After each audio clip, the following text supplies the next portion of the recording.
Kapag ang Lord nagbago ng puso ng tao, sigurado, totoo yung pagbabago sa buhay niya.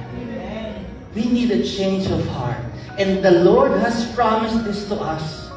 Kahit anong pagbabago, church ka man, magpunta ka bang church, baguhin mo man, ang pastor mo magbago, baguhin mo yung itsura mo, yung mga friends mo, baguhin mo. If your heart is not changed by God, you will go back to that sin. In Ezekiel 36:26-27, ano sabi ng Lord? Bibigyan ko kayo ng bagong puso. For sin problem to be solved, the heart must be changed. Bagong puso at bagong espiritu.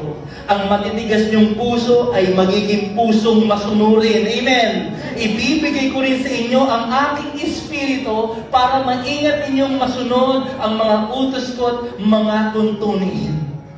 Ang tunay na pagbabago nagsisimula sa pagbabago ng puso. At ang pagbabago ng puso, tanging Diyos lamang ang makakagawa. Kaya kung gusto natin ang pagbabago sa pamilya, sa mag-asawa, sa ating mga anak, pakilala natin ang Diyos sa kanila. Amen?